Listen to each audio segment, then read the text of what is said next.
Yo, what's up, guys? Good morning. Um, gonna go ahead, share my screen, and hopefully find some good player props out there. So I have a few different, platforms pulled up. Underdog Fantasy, Parlay Play. Um, let's go back here. So we have Underdog Fantasy. Yesterday on live stream, we gave out some plays on PrizePicks, Underdog Fantasy. Looks like some of them are doing decent. So I've explained this before, but obviously you want to have as many sports books as possible. Depending on where you're located, you'll have different books available to you. So, I'm going to focus mainly on, PrizePicks, Underdog Fantasy. FanDuel is a great sports book. I use FanDuel all the time when I'm home in Virginia, but unfortunately, I think only 13 states have FanDuel legal. Maybe it's like 15. I'm not sure. But FanDuel is a great book to have, right? So when you're betting on sports books, it's all about finding value. So the more books you have, the better. There's something like, on Odds Jam, 200 different sports books. Again, 90% of these sports books aren't legal in my location. But if I were able to bet on FanDuel, again, it's the same strategy. It's just following the data, looking for really good plays, right? So, this is the perfect example. Tariq Skubal, right now on FanDuel, you don't have to know anything about baseball. You can get his under 5.5 strikeouts at plus 114, right? Caesars, DraftKings, literally every other sports book, Caesars, DraftKings, Flip, Pinnacle, Desert Diamond, right? All these other books have his under 5.5 strikeouts favored, right? So all these other sports books, right, they're all telling you, hey, this guy's more likely to go under as opposed to over, and FanDuel is giving you plus 114. So if you think about it, the way you can think about plus 114 odds is it's like, imagine you're flipping a coin with a friend, if it shows up heads, you get $114. If it shows up tails, you owe your friend $100. That's what you're doing at plus 100 odds, right? You're risking 100 to win 114. And then all the other sports books are telling you, right? Caesars, DraftKings, there's a huge discrepancy in the market. They're all telling you, hey, this guy's more likely to go under as opposed to over. So it's kind of like the coin is heavily favored to show up on heads, and you're getting plus 114 odds. The coin is weighted in our favor, and we're only risking 100 to win 114. That's kind of the way you think about sports betting, right? It's you're never going to be able to outmodel these sports books. It's really about finding discrepancies in the market like this one, where literally every other book is telling you his under should be heavily favored, and you're getting plus 114 on FanDuel. The only thing is you got to move fast, right? Some of these really good player props, they're not going to last forever. So, you can just refresh the positive EV tool or whatever, but you just got to move fast. The best betting opportunities, they're not going to last a long time. But anyways, let's head over to PrizePicks. But long story short, the more books you use, the better, right? And we're not going to talk about all these books in this live stream, but you're going to see there's profitable plays on Betway. This is a sports book in Arizona, in Colorado, it's legal. In Virginia, it's legal. In New Jersey, it's legal. Not legal in California, not legal in a bunch of states. So you should figure out what books are legal in your location, and then the more books you have, the better. The more positive EV bets you're going to find, the more arbitrage bets you're going to find, everything like that. So, here's another example of a good bet on FanDuel. Where is it? Diamond, well, whatever. Let's go over to Underdog Fantasy real quick. Let's hit some bets. I'm waking up. I got my coffee. So it looks like not a lot of esports, but anyways, maybe we start out on Parlay Play because I saw some good plays here. I thought I saw some good plays here. So anyways, let me refresh this. And we can take a look and hopefully we can find some good plays, right?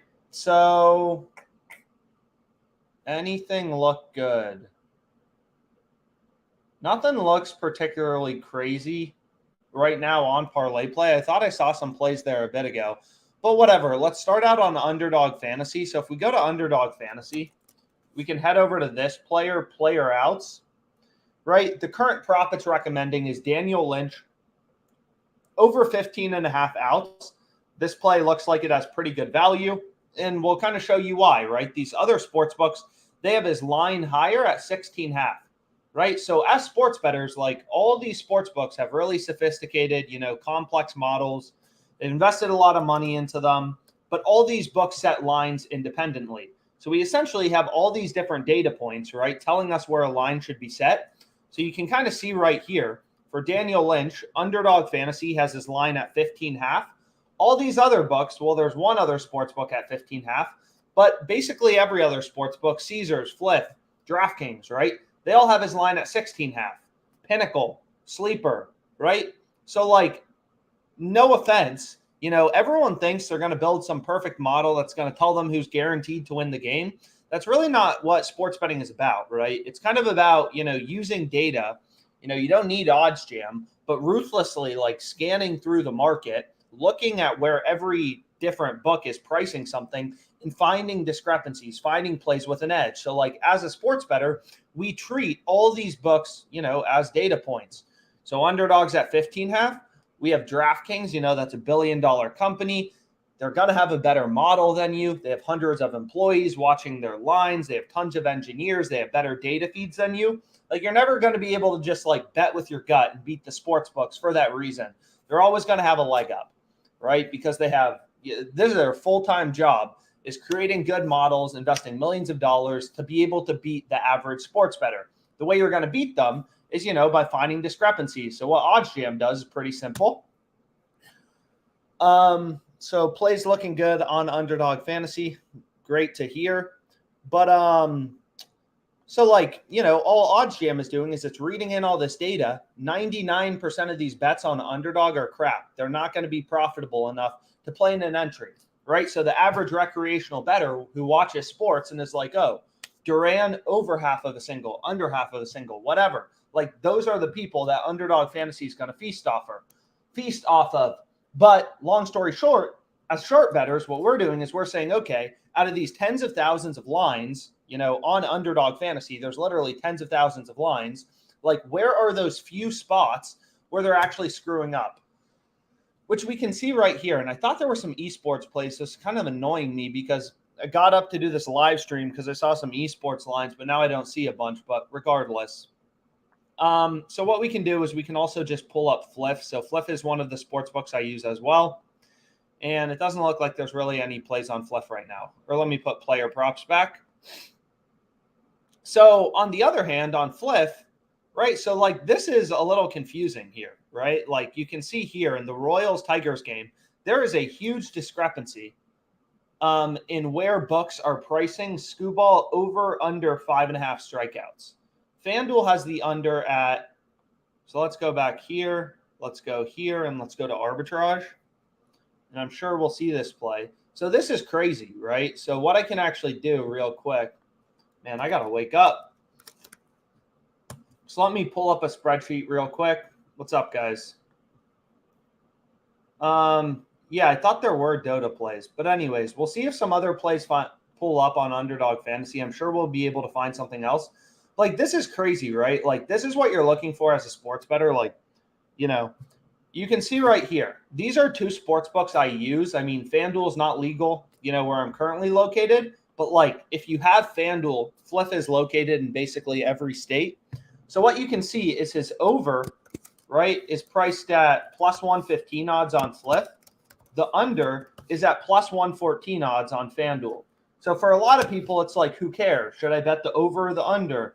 Where's your crystal ball telling me if he's going to go over or under? But it's like, that's not the point.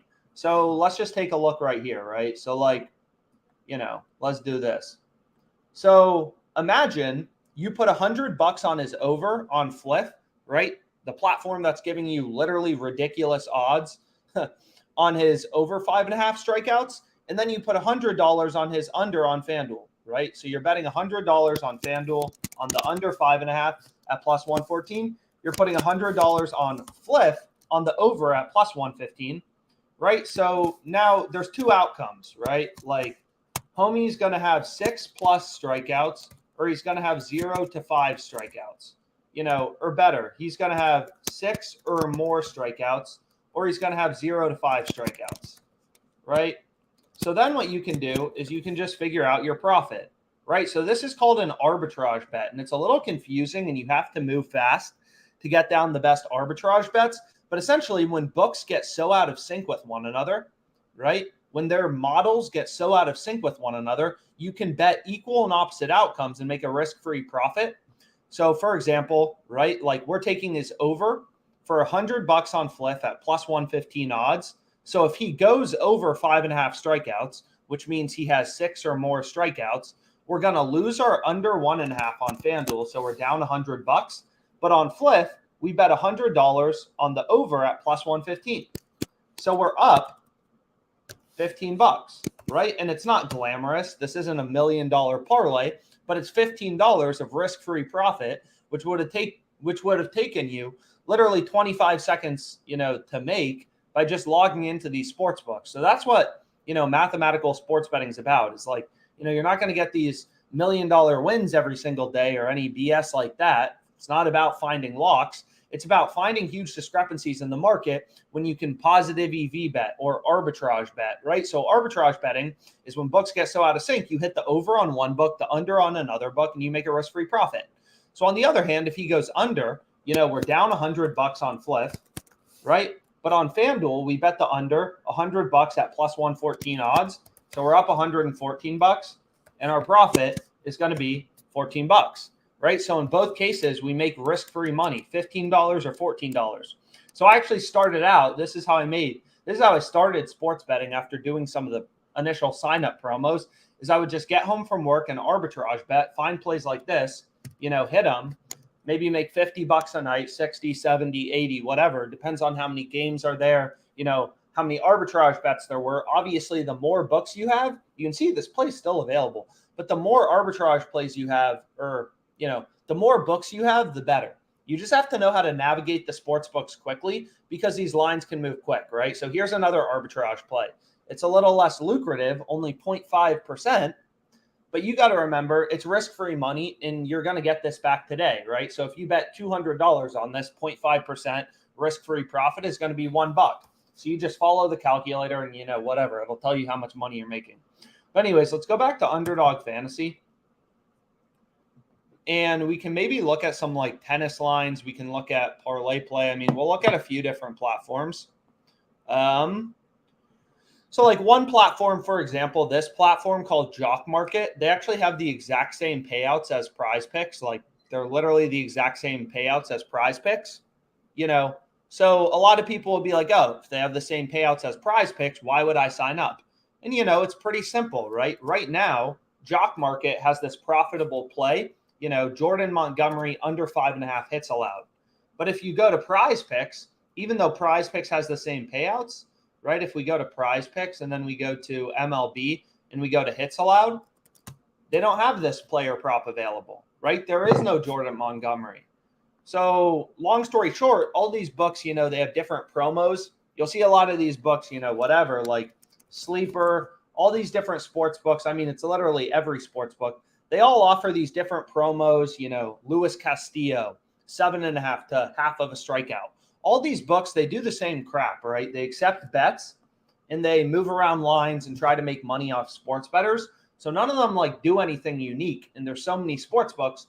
So they all have to compete, for you, for us, for new customers. So they all offer promos. So essentially, like when I started sports betting, I just got all the sports books.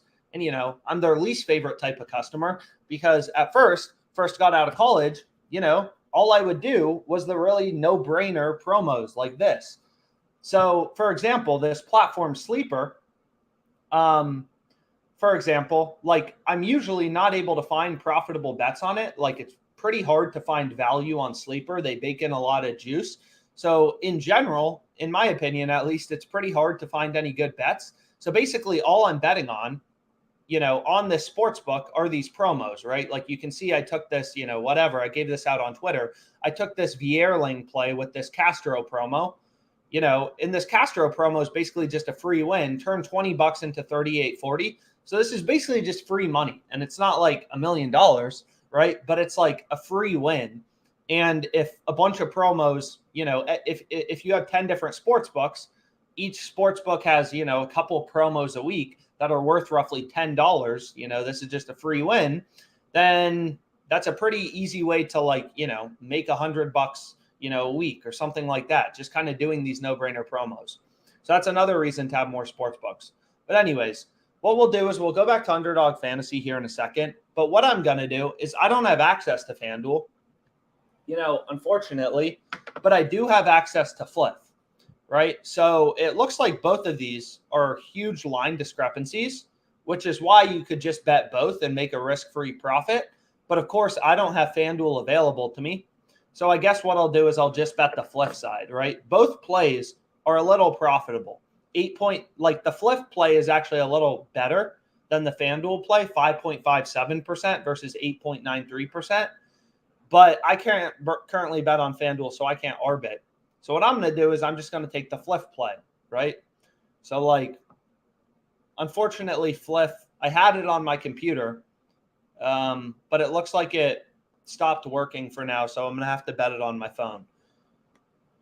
But regardless, nothing super interesting. So let's go back here. Any plays on Jock Market. We'll try to create a little something. I'm sure we'll be able to find something. So nothing really on Jock Market. On Hot Streak, is there anything? So this is another book that, let me actually just pull up. It's a little confusing how it works, but it's available in a lot of places. What's up, guys? So let me just share my screen. So this book's a little, maybe a little confusing, but it's called Hot Streak, and there's one benefit of having it, and the main benefit of having it. So it's a little confusing for two reasons. Number one is they list everything in what's called decimal odds. So if you're a new sports bettor or whatever, you look at this platform, it's kind of confusing. It's like, what is Ohtani 2.8? But for some reason, I have no idea why they do this, literally none, but they're putting their odds in decimal odds, right? So you can just use an odds converter calculator if you want. So let's go back here, right? 2.8 just means plus 180. So they're basically giving you, if we go back here, Ohtani over 1.5 hits at plus 180 odds. I don't know why they list it in decimal odds, but what's cool about this platform is every single hour they run odds boosts. So I'll give you an example is right here. They have Contreras, right, to get a run.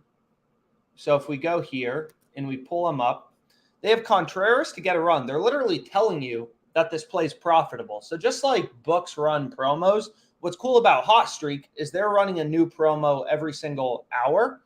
So right now it's Contreras over half of a run boosted to plus 160, right? And you'll notice it comes down slightly as more people bet the odds boost.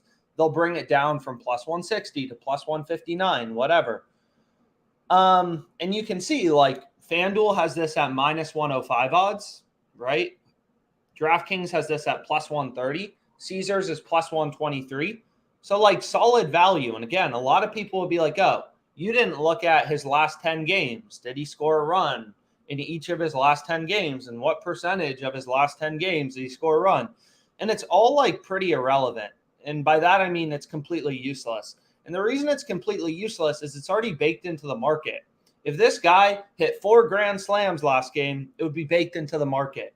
If this guy hasn't had a hit in 5 games, it would be baked into the market. Any public information, right? It's like if, Elon Musk goes to jail and then a week later you're like, I should sell Tesla because Elon Musk got in trouble. It's like that's already priced in to the market, right? And it's kind of the same thing here, right? Any historical performance is useless. And it's also the reason why betting with your gut is useless. Is there's millions of people who bet on the MLB, right? They're all watching the same game as you. Unless you have some special insights, and everyone thinks they're that guy that has the special insights, but so what we can do is we can set the max odds to, plus 190 or something. That's usually the setting I put on. So then you can see there's no really other good plays to pair it with. So what we can do is we can maybe increase it a bit, this odds boost. There's nothing really good to pair it with. But at the end of the day, so the way Hot Streak works, if you're not familiar with this platform, is you have to include 2 picks. It's basically a parlay-only sports book, similar to PrizePicks, but they have different odds for the over and the under. So what I can do is I can just pair it with Burger over half of an RBI. And some people are going to be like, oh, this is a little negative EV. And true, it is. But again, I don't want to spend like 30 minutes looking at Hot Streak for a good play. Like this play is 6% profitable, 6% EV. This one's negative 0.15%. So it works out to be 5.84%. That's the profit margin of your combined entry. You basically just add them up. So at the end of the day, it's like, okay, whatever. That's fine with me. You could even add any of these other player props, right? Obviously, you don't want to reduce your profit margin with something that's like negative 5% EV. But again, at the end of the day, like this is a promo. Every single hour they run these odds boosts. So it's really just about like getting on them, quickly. So what I'll do is I'll just lock this in. And then we can go back to Underdog Fantasy. And maybe we'll see if there's some things. Or parlay play.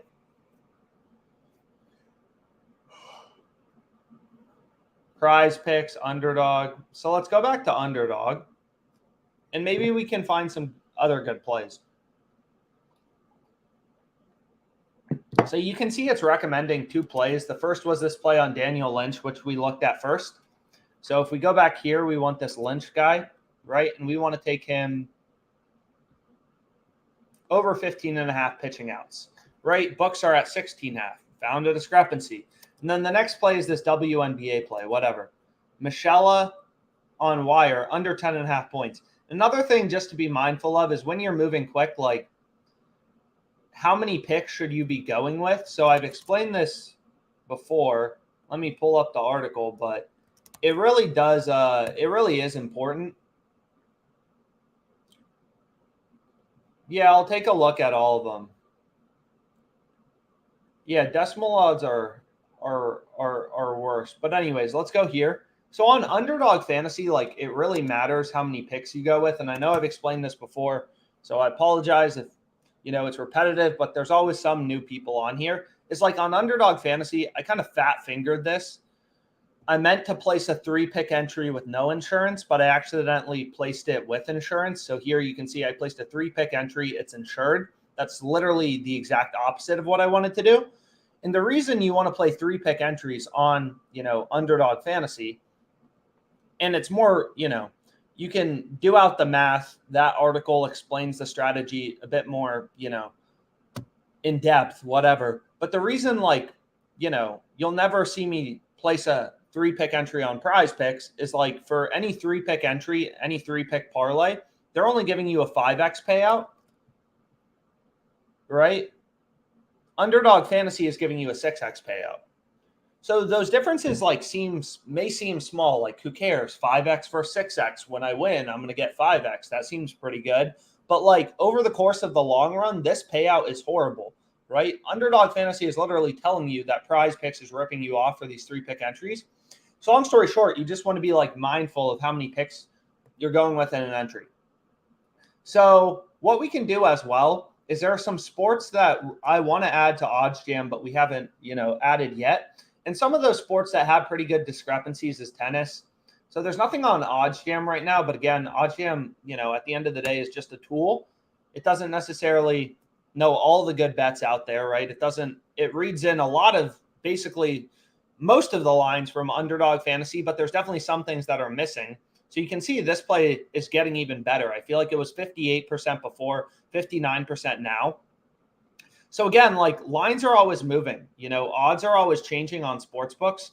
The same way, like every day, the price of a stock changes. Good economic news comes out, stocks go up because the market is reflecting new information that the economy is doing well, whatever.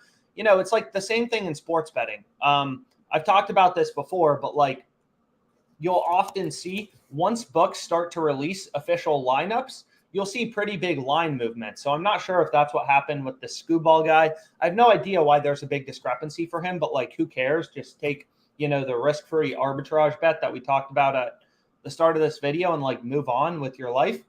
But what I was going to say is you'll often see there's pretty big line movements as official lineups are released. So for example, like this was the Pirates starting lineup yesterday. right? Whoever the Pirates were playing, I don't care enough about baseball to know who they played. Definitely not a team in Pittsburgh. But let's say they were playing the Dodgers, an interesting team, right? So if the Dodgers starting pitcher was like whatever, Kershaw, and let's say this lineup is more likely to strike out, then Kershaw's strikeout line has to move, right? Because if the Pirates are playing a bunch of players who are more likely to strike out than their usual starting lineup, Kershaw's going to be more likely to have more strikeouts. So maybe you see his strikeout line move from 5.5 to 6.5 or 6.5 to 7.5, whatever, right? So like books are always, like that's odds are always moving due to new information in the market, weather changes, right? Like, lineup changes, injuries. You'll see it all the time in basketball, right? Like huge player prop moves because Giannis is sitting out, he's taking a breather, whatever. It's not only the money lines, like that affects, everyone else's player props. That affects Middleton. Middleton's if Giannis is sitting, Middleton's points line has to go up because Giannis isn't going to be taking as many shots, and Middleton will probably be taking more shots. So, we can go back to Underdog Fantasy. Maybe we can find some discrepancies. We can also pull up PrizePicks, hoping we can find something on Underdog Fantasy. So if you go to tennis, maybe there's no good plays, but what we can do is we can go here and we can never want to force a bet. And it looks like they locked it anyways. But sometimes you can find pretty good discrepancy. So Stan Wawrinka, his line 6.5 on PrizePicks and Underdog. No discrepancies, but sometimes you can find pretty good, pretty decent discrepancies in some of these markets. Does,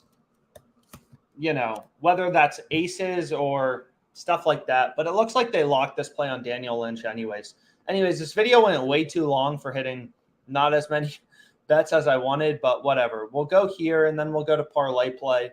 We hit a play on hot streak, and we can see if there's really nothing crazy on parlay play, right? There's some small discrepancies with Underdog Fantasy. You could create a little 5-pick entry with these if you wanted to, but, not going to rush into placing one. We can check PrizePicks, and then we can check Jock Market.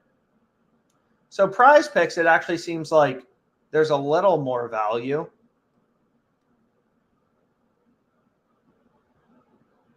So we can go here. So on PrizePicks, any play in a 6-man flex winning above 54 and same thing for 5-man flex. So if you look at that article, on PrizePicks, you want to be placing 5 or 6 pick entries. This is wrong. It's actually 54.2%, but whatever. So what we can do is we can go here to PrizePicks and we can kind of take a look at the plays it's recommending and see what we like, right? So this first play it's recommending. So we may have a PrizePicks play in the works. Tennis total games. So if we go here, you're going to see Meyer Sharif versus Jessica Buzas Manarino. PrizePicks has the line at 19.5, and OddsJam is recommending the over on the fantasy optimizer. So it's okay, let's go to tennis. Let's just search it. Try to move quick. Again, we missed the play. I think we missed the play on Daniel Lynch. This play is no longer available. So again, you'll notice some of the best bets, and it doesn't matter necessarily if you're betting on PrizePicks, right? At the end of the day, sportsbooks have all these lines to manage. They're all doing it independently. They screw up occasionally, so there's profitable bets, right? But at the end of the day, they have employees. They're trying to find these things too. They're trying to find profitable bets that they should remove, that they're off from the market, that they should lower their line. So you're kind of in a little battle against them. And you'll notice the best bets are going to move the fastest. This play, I have no idea how it's still available, if it is still available. But this play, you're not going to get these crazy arbitrage bets or crazy line discrepancies that are going to last forever. And I'll actually give you, kind of a good example is where is this play?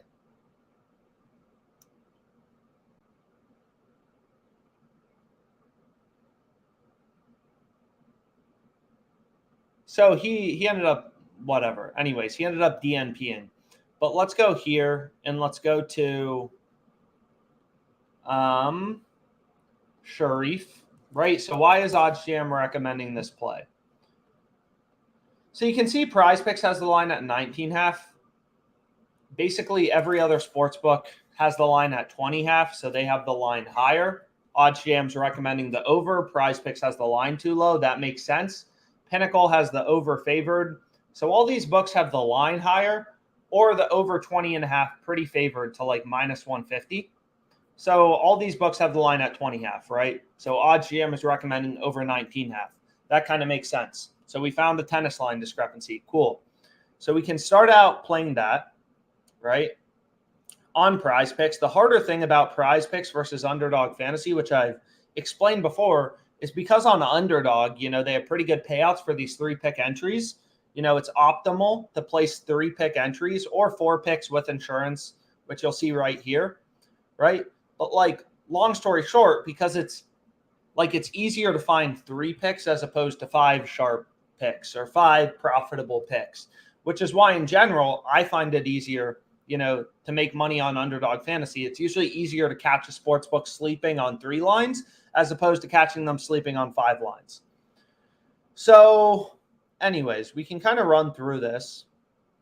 In any play, like this should be green down to 54.26. I'm not sure why it's 54.34, but we can start looking at some of these plays. And again, OddsJam is, we just launched esports. It may not be completely perfect, but you overall get the point, right? Like this player kind, right? Like there's not a bunch of books that post esports lines. There's only 3 that post esports player props, maybe 4.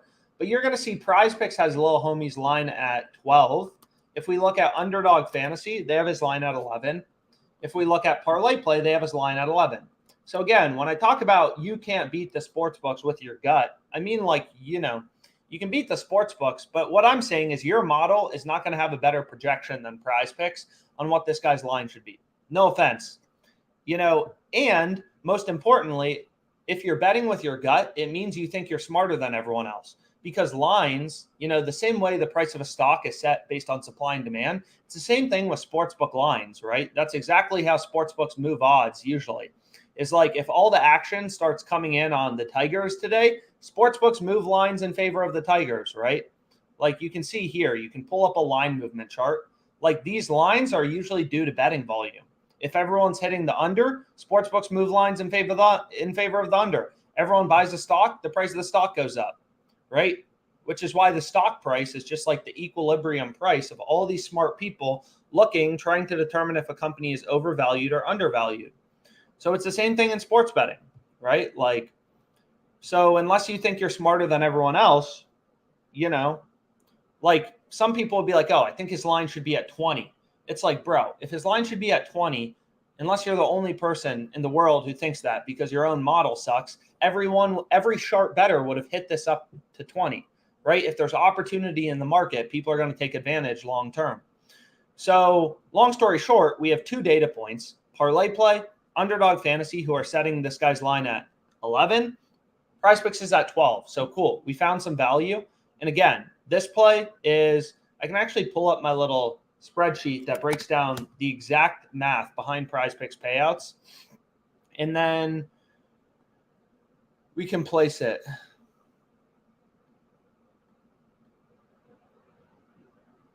I'll take a look at Sleeper here in a second. So let's go over to 6 Flex. So actually on 6 Flex, what we can do is you can see this spreadsheet just tells you, and it's in some other videos that I've done about PrizePicks. So in a 6 Flex, you need to win 54.23, maybe 2-1, 2-2, something like that. 53.21 roughly percent of your player props to break even, right? So I'm not sure why this has the line somewhere between, at like 54.3, but whatever. So long story short, Kind's line is 12 on PrizePicks. It's 11 on Underdog Fantasy and Parlay Play. We're quite simply following the data. And what we can see next, so what's cool about esports and on PrizePicks is on PrizePicks, What am I trying to say? On PrizePicks, you're able to bet players on the same team. So if we want to find another guy on Inf, for example, like on PrizePicks, right? They're not going to change your payout based on you selecting over versus under. PrizePicks is a fixed payout platform. Any 3-pick parlay you create, you're getting a 5x payout. But in esports, if this guy goes under, then this guy's more likely to go under. So one strategy I like to use, it's not really like a strategy, but one thing I like to look out for is ideally, in esports, in League of Legends, and you can't do this on Underdog Fantasy, right? So on Underdog Fantasy, they're not going to let you play players on the same team, both to go over or both to go under, right?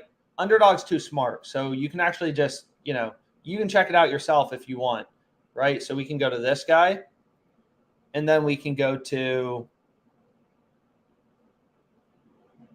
so if we go back here, right, and then we can go to zone, right? So Underdog Fantasy is too smart, and you'll notice why, right? And the reason they're too smart is they're not going to let us bet this, right?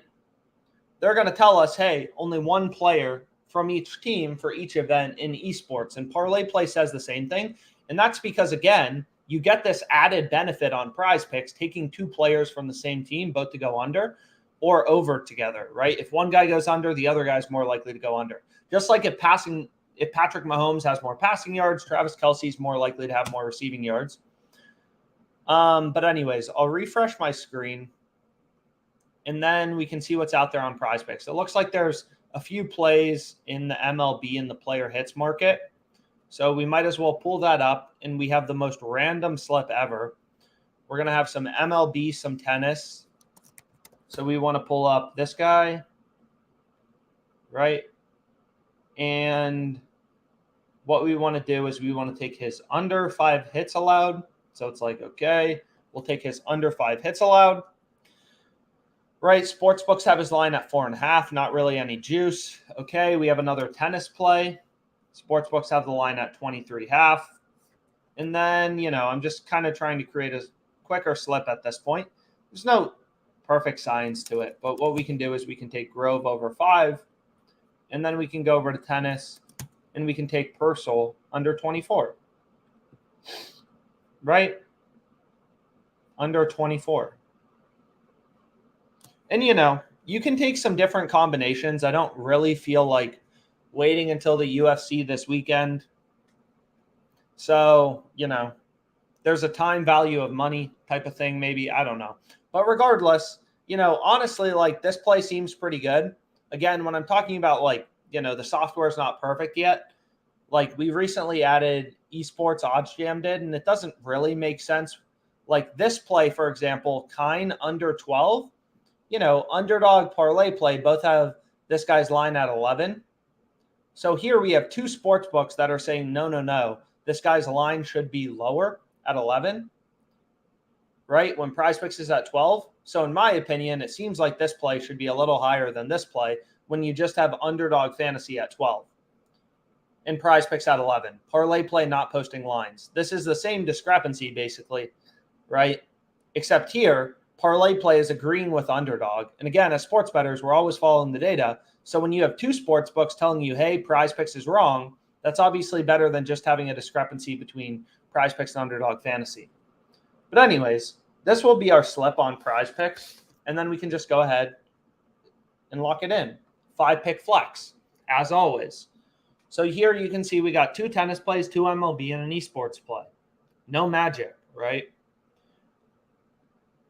So Purcell under 24 games, Sharif under 19.5, over 19.5 games, Kine under 12 kills, Manoa under 5 hits allowed, Grove over 5 hits allowed.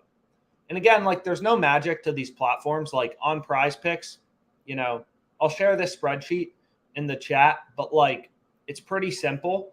If you win over 54.2% of your player props, you'll be profitable. 1 unit. I typically recommend about 1 unit. But anyways, what I was going to say is, there's there's really no rocket science on PrizePicks. Like literally, this is the payouts, the math behind the payouts broken down. If you win above 54.2% of your picks on PrizePicks, you're going to make money long term. Like it's that simple. So it all boils down to what percentage of your over-unders can you win. If you can win these 55% of the time, only losing 45%, I can tell you exactly what your ROI will be, 7.5% long-term, right? So I can actually change this to ROI. Maybe it makes a little more sense, right? So on the other hand, right, what PrizePicks assumes is how PrizePicks makes money. Their business model is they assume you're dumb, right? And a dumb sports bettor who's betting with their gut, right? Not dumb, but like someone who doesn't know what they're doing, a recreational sports bettor, right? Picking over-unders is basically like flipping a coin, right? It's like heads versus tails, 50-50. If you have no advantage, you're only going to get these right, these over-unders 50% of the time, in which case your ROI in a 6 flex would be negative 33%, right? So these differences make, like literally, if you win 50%, this is why I talk about it's a long-term game. 50%, negative 33% ROI, 55%, 7.5%, right? You go from negative 33% to 7% just by increasing your win rate by 5%, which all boils down to just finding value in the market. That's how you increase your win rate from 50 to 55%. It's not about finding locks. It's not about some handicapper with a crystal ball. That's all bull crap, right? It's just about finding player props with an edge, with data to increase your win rate above 54.2%.